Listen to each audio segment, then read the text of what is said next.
What's up, y'all? It's your boy Coffee Kid, back with another episode of The Observation.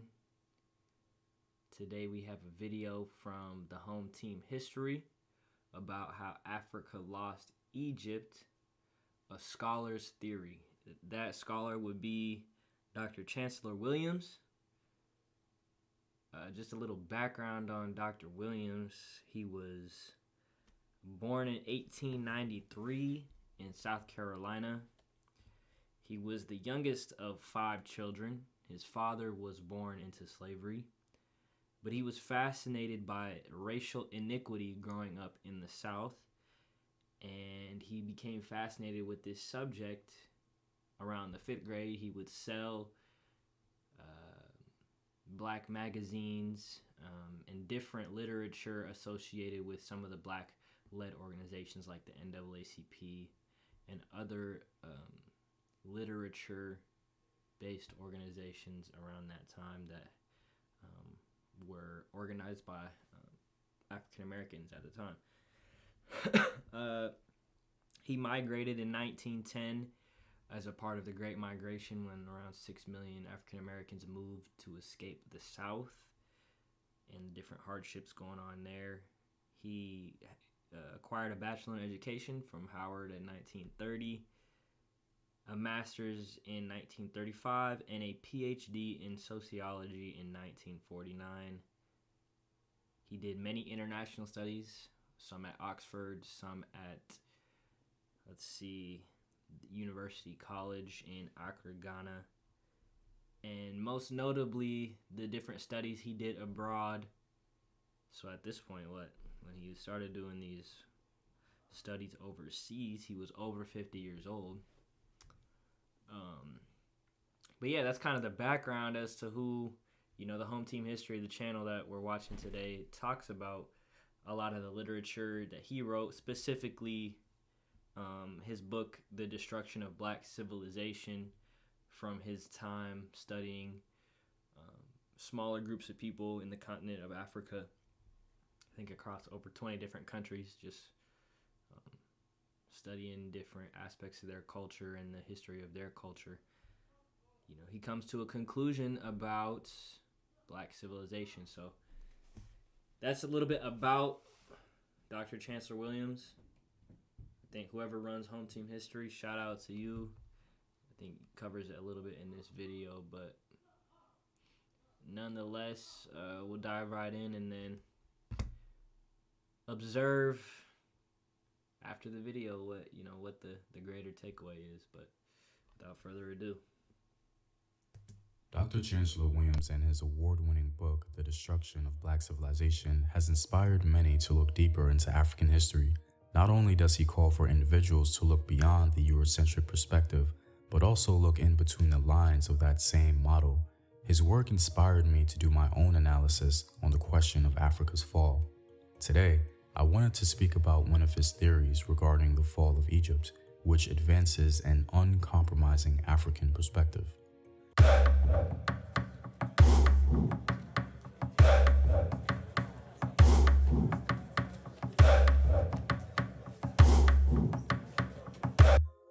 What up, African world? It's Home Team here, and welcome back to another video of African history, culture, and worldview. By supporting this channel on Patreon, you're helping in the creation of these videos and contributing to this content. The link to Patreon is in the description box. This video will be discussing exclusively the theory of Dr. Chancellor Williams concerning how Africa lost Egypt. Every once in a while, I think it's important to go back in the annals of time and discuss ideas presented to the diaspora by our scholars. Now, of course, Egypt is still in Africa, but Dr. Chancellor Williams is referring to the ancient peopling of Egypt. He proposes that the loss of Egypt was due to the coming of migrants and invaders primarily from the Middle East, and how the original founders of Egyptian civilization were too complacent with the growing shift. Throughout this video, you'll be hearing titles such as Asian and African. In the context of his book, the term Asian is referring to the various peoples of the Middle East, and the term African is referring to what we identify as Black African today. So please keep this context in mind. Throughout my studies in African history, I haven't heard many people discuss Dr. Chancellor Williams' model for what he proposes as the displacement of the original Egyptians. You'll hear people discuss the term, but not really go into depth as to why or how this happened. Dr. Chancellor Williams was the first scholar I discovered who delineated this historical perspective from beginning to end. Others may reference the original Egyptian model, but not go into much detail. As an example, comedian Kevin Hart alluded to the original Egyptian narrative, which caused quite the stir in modern Egypt. Dr. Chancellor Williams didn't just come up with this idea, however. He put in the work to try and demonstrate his theory. He literally spent years traveling throughout the African continent, being hosted by multiple African countries. One of the most interesting things he did was to focus on the oral traditions of Africa, but not just any oral tradition. The peoples outside of the recognized officials appointed to him by the embassies were his focus. He outright rejected all others. In essence, he was seeking the oral traditions of the people and not the agreed upon establishment. This was a very interesting approach, to say the least. He was an expert at reading in between the lines of history. It was through this research style he was able to discover a traditional African democracy in existence before any modern state. So after his work, what did Dr. Chancellor Williams conclude concerning how Africa lost Egypt? From his research, Dr. Chancellor Williams proposes that the reason why the ancient narrative of the two lands existed in Egypt was because northern Egypt was slightly different from southern Egypt. He states that the Egyptian civilization originated in southern Egypt and that the principal or first black city in Africa was Thebes. Migrants from the Middle East have settled throughout northern Egypt or the Delta region since ancient times, and so two distinct lands were at the foundation of Nile Valley civilization. In order to unify these lands, a ruler named Menes had to conquer the north and south, joining the two lands together, thus making it Egypt. Dr. Chancellor Williams suggests that at various times the Asian migrants would be strong enough to take over the north. Furthermore, when new Asian migrants attempted to invade, they were able to gain the support of the Asians already present in northern Egypt. It was through the African matrilineal system that the Asian migrants and invaders were able to transform the character of Egyptian civilization. The African matrilineal system made the Asian route to the African throne easy when compared with the generally patrilineal system of the whites. All the Asian kings had to do, whether in Lower Egypt or on the Asian continent, was to promote the marriage of royal males to the oldest sisters of African kings. The firstborn male in such a marriage, though Afro-Asian, would be the #1 candidate for the throne. According to Chancellor Williams, intermarriage played a dynamic role in Africa's loss of Egypt. Though the Asians were outnumbered, they were able to use the matrilineal system to gain legitimate power. According to the theory, African rulers in a fragmented northern Egypt were complacent in this process. Moreover, the Africans in the north attempted to establish integrationist objectives with the Asians, despite the obstinate protests of southern Egyptians. Menes had achieved the great victory, but the integration policies that followed were regarded as a betrayal of the blacks. They had lost faith in the black kings ruling from Memphis, who not only favored integration but promoted it. The steady movement of the whites from the Delta into Upper Egypt itself was proof enough for southern blacks that the Asian aim was nothing less than ultimate control of all Ethiopia. Over time, according to Dr. Chancellor Williams, the Afro-Asian population increased and they began to position themselves in power. Neither the Asians of the north or the Africans of the south fully accepted them, and this is where the character of Egypt began to drastically change. This dichotomy of identity for the Afro-Asian population created a new narrative on Egyptianness. Once in power, these Afro-Asians would enforce the idea that they alone were the real Egyptians. This idea, propagated by the Afro-Asian according to Dr. Chancellor Williams, would last through the ages.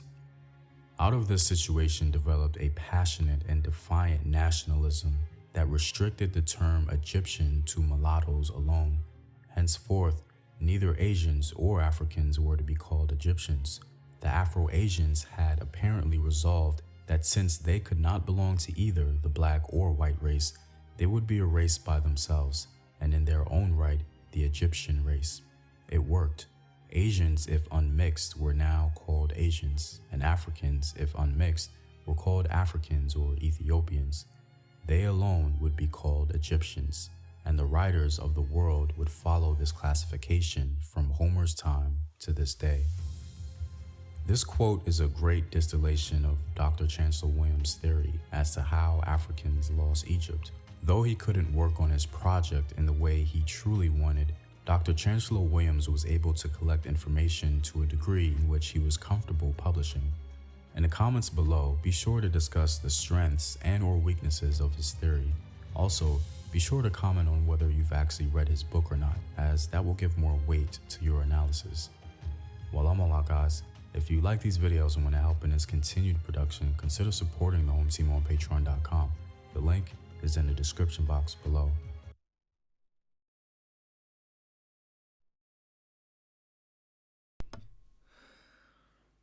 It's interesting.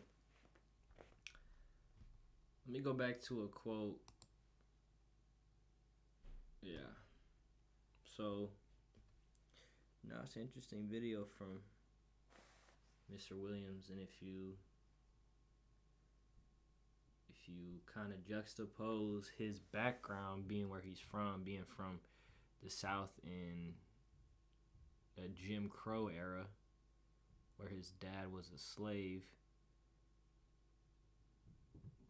Not to say that mixed in with his synopsis of what happened in African history. Obviously, as a scholar, he came in as unbiased as possible. There's no such thing as being completely unbiased, however, in my opinion. But nevertheless, if you kind of put those side by side, it's an interesting thing that this is what he ended up studying, 2,000 plus years before Jim Crow. Think about it. 2,000 years before Jim Crow, the cognitive state of humanity was still one driven by our differences, driven by division. Division created fear, as you see in Dr. Williams' synopsis and theory of how Egypt was lost. The basis of that so-called loss had everything to do with division. This time, division on the basis of race and demography. So it's very interesting. Like you see this quote, out of the situation developed a passionate and defiant nationalism that restricted the term Egyptian to mulattoes alone.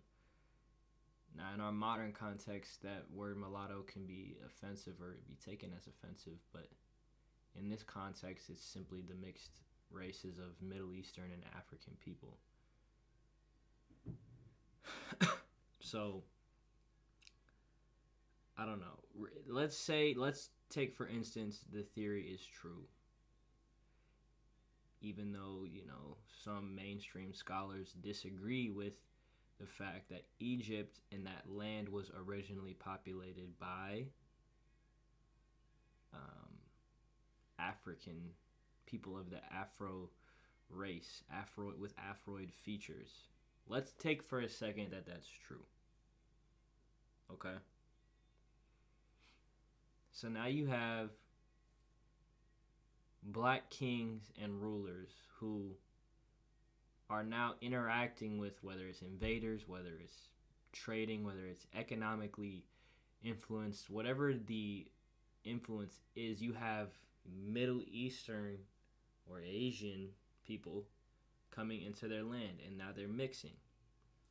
Now you have to think there's a reason that the matrilineal system was given. There's got to be a reason in which the sons of these Middle Eastern, people of power were being wed with the daughters of the Afro African rulers at the time in the land of Egypt. So obviously they're doing this for a reason, but whatever that reason may be, it still created that division that Dr. Williams is observing through his whatever various methods of study he approached. So, I mean, it's a human condition. You have the African people who now think that the African kings who are wedding their daughters to people not in the African race, they don't agree with that, right?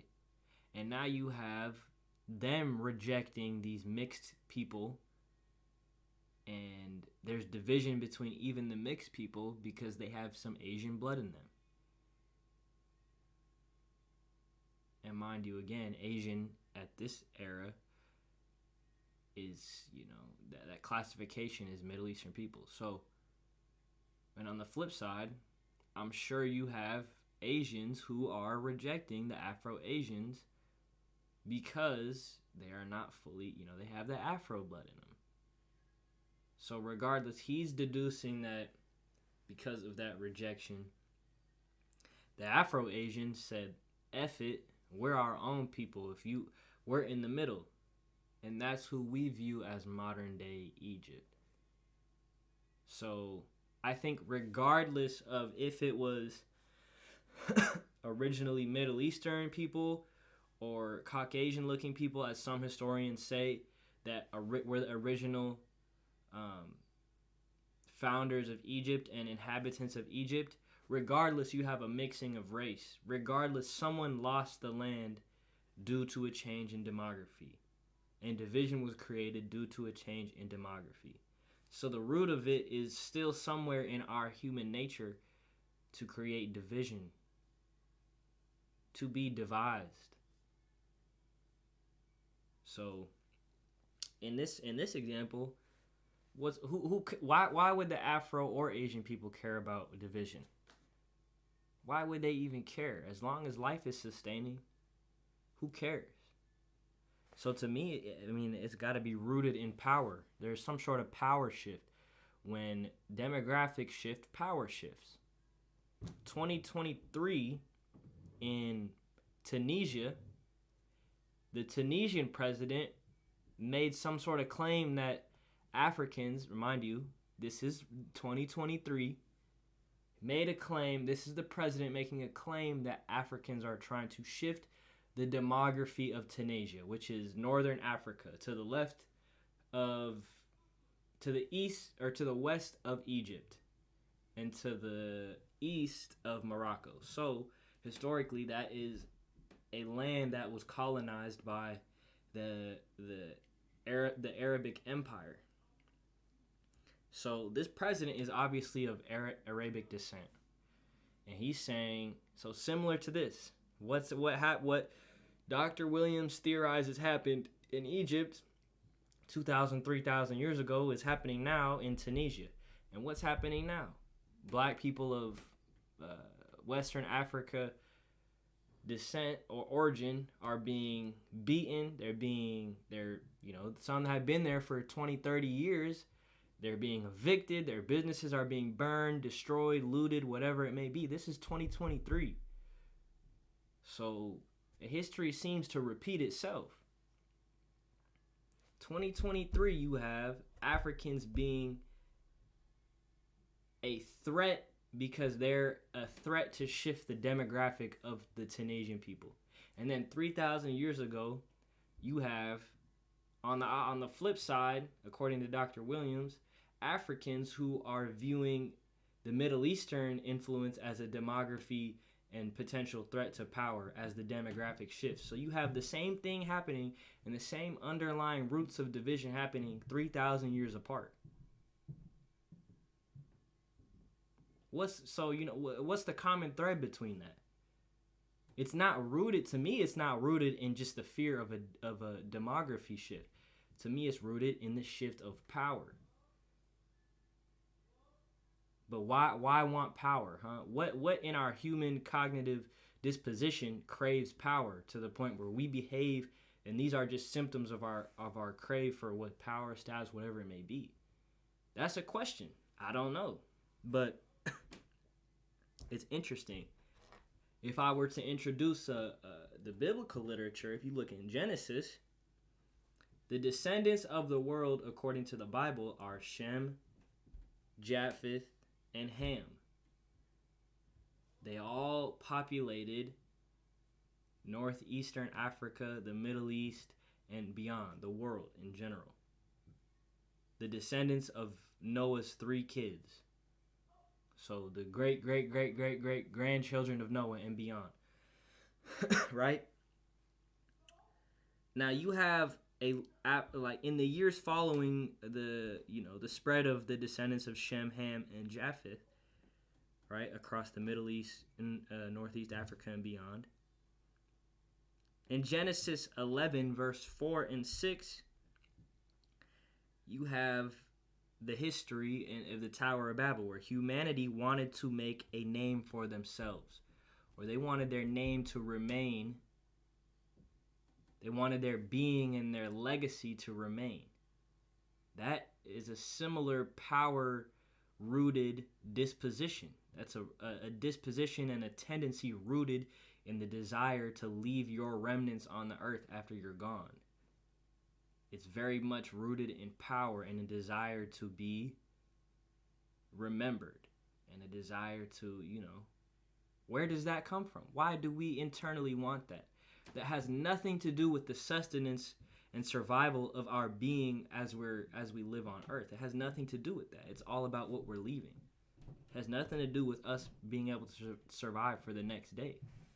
We're dead. Our name, you know what I'm saying? So it's like, what is that? To me, it's a cognitive affliction. It's a fleshly desire. And that desire in here led to division, probably led to war.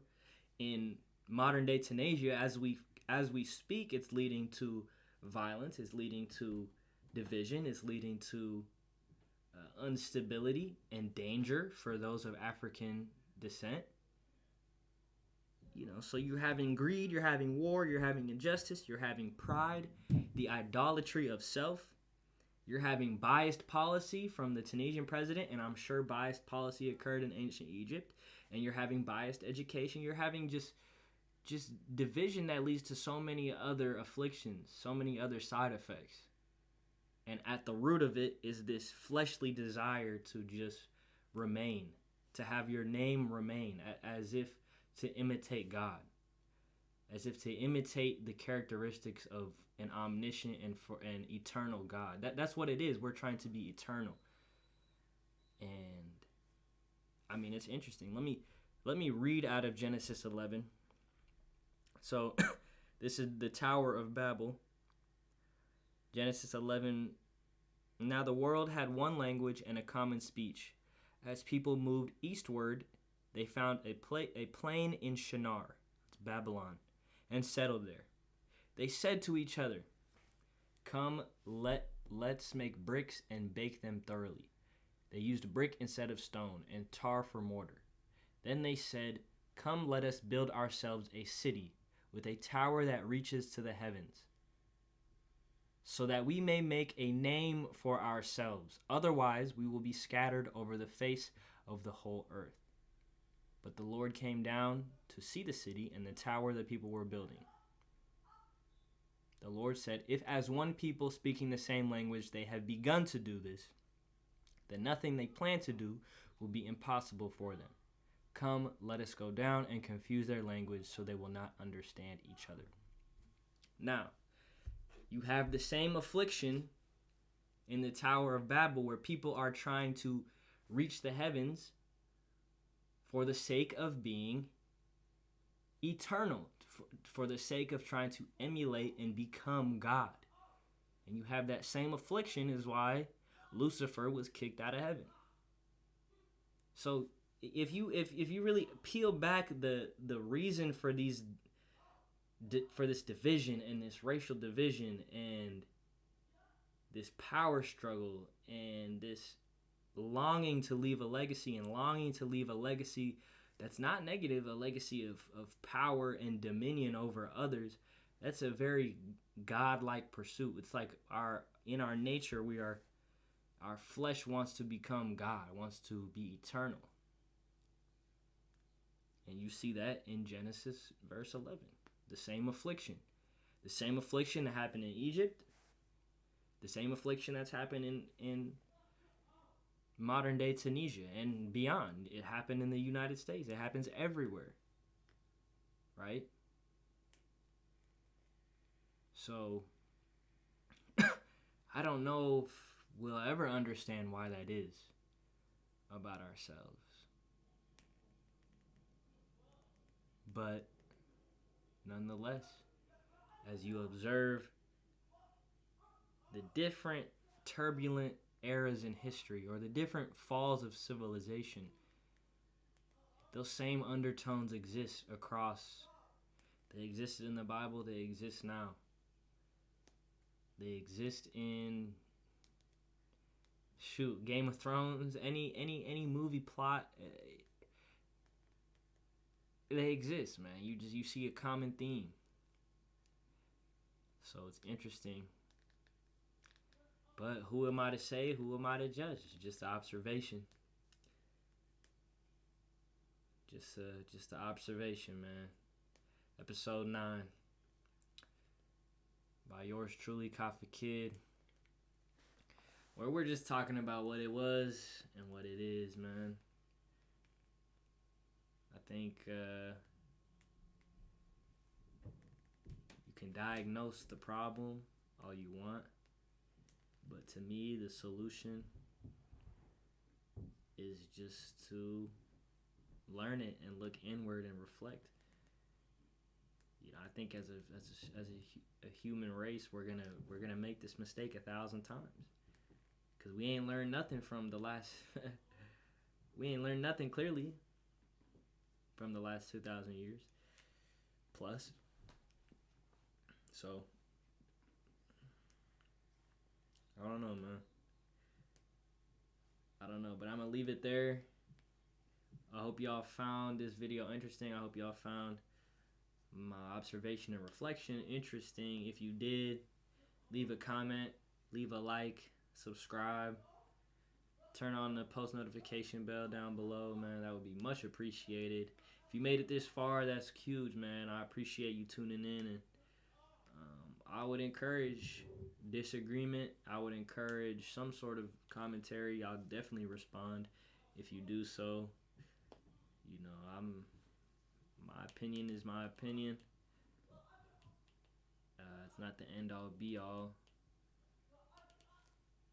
but it's an opinion nonetheless. But yeah, without further ado, thank y'all for tuning in. Have a blessed week, and your boy's out.